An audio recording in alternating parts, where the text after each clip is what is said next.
Well, let's speak now to Mike Pompeo, who is the former US Secretary of State and the former director of the CIA under President Donald Trump. Thank you very much indeed for taking the time to speak to us, Mr. Pompeo. Really appreciate it. You've been quoted as saying that the world is safer as a result of this Israeli attack on Iran. Can I just ask you, first of all, what your rationale was for that? Yes, Tom, thanks for having me on.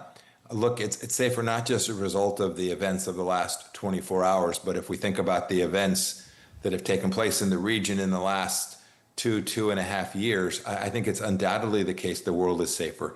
Hezbollah is diminished, Hamas is at risk, the Houthis in Yemen are struggling, the regime in Syria has fallen, the air defense systems in Iran are virtually useless. And now the Israelis are undertaking an effort to push back the great threat to the region, which was a nuclear-armed Iran capable of leveraging and threatening every country, not just Israel, but the Kingdom of Saudi Arabia, Bahrain, the United Arab Emirates, everyone with their continued efforts to be the world's largest state sponsor of terror. And now their capacity to do that is diminished, and the Iranian people have an opportunity.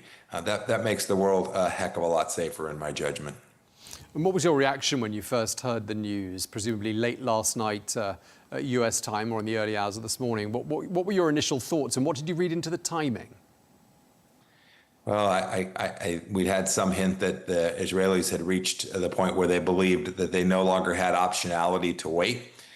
So you're always surprised in the moment. That is, you never know exactly when the strike is going to take place. But I've been convinced for a while that the Israelis believed that after what happened on October 7th and the continued progression of the enrichment processes inside of Iran, that they had no choice but to actually undertake something precisely along the lines we've seen. And then in the last hours, as we've begun to see reporting, some of which I'm sure will turn out to be not fully accurate, but we've seen a broad, deep, strategic campaign inside the heart of Iran. And the Iranian regime must surely be trying to figure their way through this. I hope they'll come to the conclusion that a negotiated solution is their best outcome, but I've seen no evidence of that to date. And so my instincts tell me the Israelis will continue this campaign until they have materially set back the capacity of Iran, not only to build a nuclear weapon, but to deliver it with ballistic missiles and to create a deterrence model that prevents Iran from ever thinking they can head back down that path again. But for people who are watching, who are wondering, hang on a second, there were supposed to be some talks happening this weekend between the US and the Iranians, talks that are being hosted by Oman, a sixth round of talks. Why hit Iran now with that diplomatic process at such an advanced stage? Why not hold off? Tom, my sense is that the talks weren't very advanced, that the Iranians had made utterly clear publicly that they weren't going to give up their capacity to enrich, a capability that the United States has made clear that we weren't going to let them have, and certainly the Israelis weren't. So, I think the discussions were useful to flesh out the Iranian intransigence, but I saw no signs that the conversations were actually going to change the direction and course of the regime. They were trying to drag this out. They were playing for time, hoping they got someone like President Biden back in office in a couple, 3 years. And so I think that combined with, I think Israel saw that while these conversations were going on, they were continuing to spin these centrifuges and continuing to work on their weaponization parts of their program, their nuclear program. I think the Israelis viewed the window as having closed, the opportunity for a negotiated solution at or near zero, and it was go time.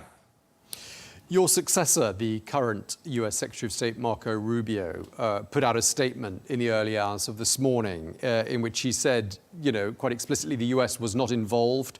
He described Israel's actions as having been unilateral. I mean, it really did sound rather as though he was trying to put some distance between Washington and what had happened on Iranian soil. Why do you think he was doing that?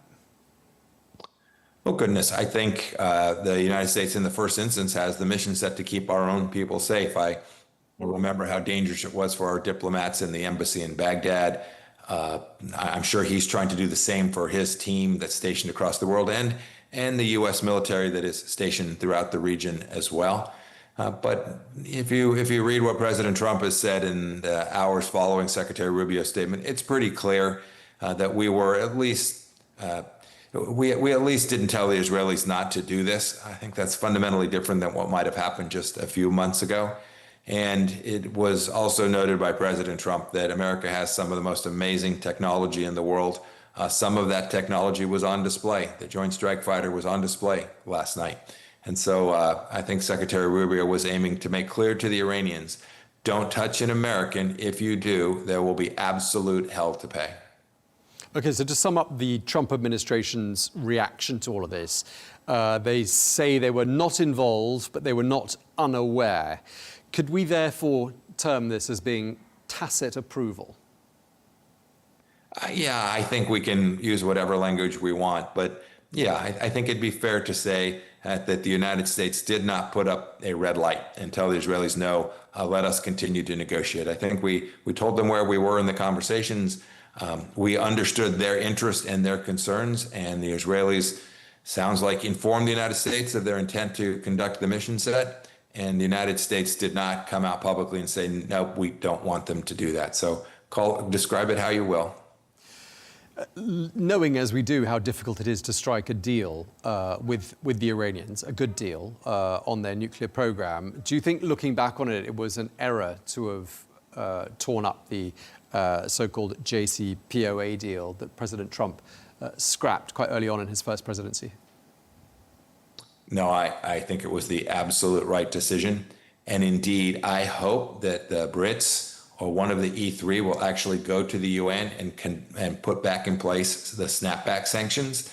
I think this is the maximal point to gain leverage on the Iranian regime to convince them to change their ways. So whether it's these kinetic strikes or particular cyber activities that may take place, or the economic pressure that can be put on Iran as a result of their decision to continue to build out a nuclear program. I think the decision President Trump made in May of 2018 to withdraw from the JCPOA, which put Iran on the trajectory for guaranteeing that they had a nuclear weapon, was absolutely the right decision to get out of that transaction. I only wish President Biden had kept the pressure campaign on Iran and they hadn't had billions of dollars to conduct the terror in the region that they did during his 4 years, including one of the greatest massacres of modern times on October 7th of 2023. So in terms of where we go to from here, the diplomatic process isn't dead. Indeed, President Trump has suggested that that is his preferred course of action. The military path is established now. Israel has let the genie out of the bottle there, and military action has been taken. There may be more to come. Do you think these two things can happen in parallel? Military action on the one hand, diplomacy on the other, and perhaps that might turn out to be the cocktail that leads to a productive and meaningful deal? Tom, that's a great question. I pray it's so. The history is that if you negotiate and continue to impose costs on your adversary, you have more leverage and more opportunity to convince them of the basic thing we asked the Iranians to do. We haven't asked them to turn cartwheels or do something crazy. We've just said, behave like a normal nation. Stop killing people all across the world, including Americans. Stop firing ballistic missiles into the Kingdom of Saudi Arabia as they did in Abqaiq in 2019. Right? Stop that. Become a normal nation. We'll invite you back into the West. And so, yes, I am hopeful that what the Iranian regime is facing tonight, near collapse of the IRGC leadership team, senior leaders of their army gone, no one to be in command and control of their systems. Imagine the Ayatollah is feeling pretty isolated today, and I hope that will convince him to return to the negotiating table, but do so in good faith. I'm confident if he does that, President Trump will respond in good faith, as well as he has promised he would do. Yeah, indeed. The Ayatollah must be feeling pretty isolated. I mean, difficult to imagine who might come to Iran's aid should it come to that. I mean, who might? So that's a really important question. So think about who their friends are. The North Koreans, the Venezuelans, the Chinese Communist Party, and the Russians. I'll bet tonight the Russians and the Chinese are thinking, man, we picked the wrong horse in that region. We picked the losers, right? The Russians have been dependent on Iranian Shahed drones to continue their conflict in Ukraine. I doubt the export of drones into Russia is going to be, I bet it's not happening this afternoon. And so I don't know that there'll be anyone come other than oratorily. There'll be people speak out and say this shouldn't have happened or we're demanding peace. The United Nations has proven feckless once again. It just says we want peace.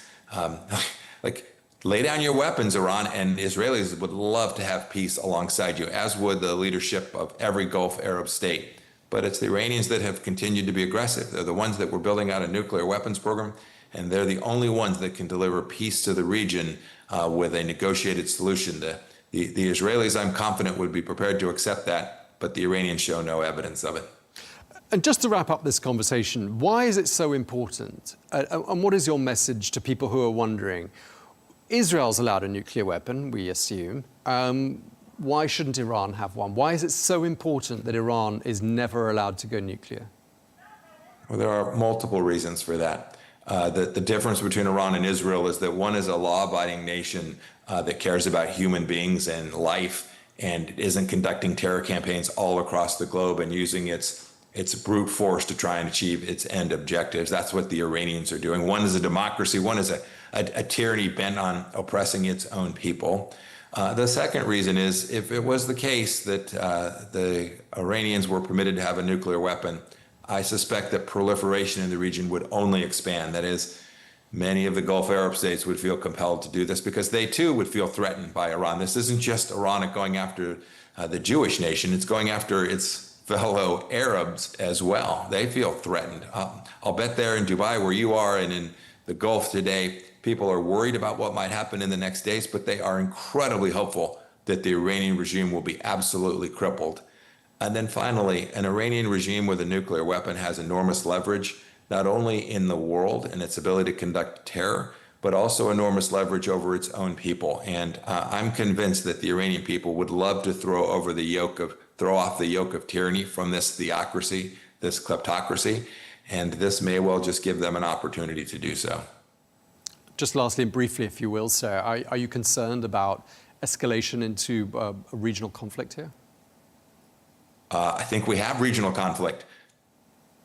Right? I think the Iranians have been fighting in Iraq, in Yemen, in Lebanon, in Syria, in the Gaza Strip and the West Bank against decent people all across the world for decades. And so this has been, the Iranians are the ones that bring a regional conflict.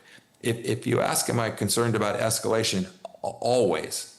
But I would suggest to you that if history is any indicator, and it isn't always, there was a prediction that there would be World War III when President Trump decided to move the U.S. Embassy from Tel Aviv to Jerusalem.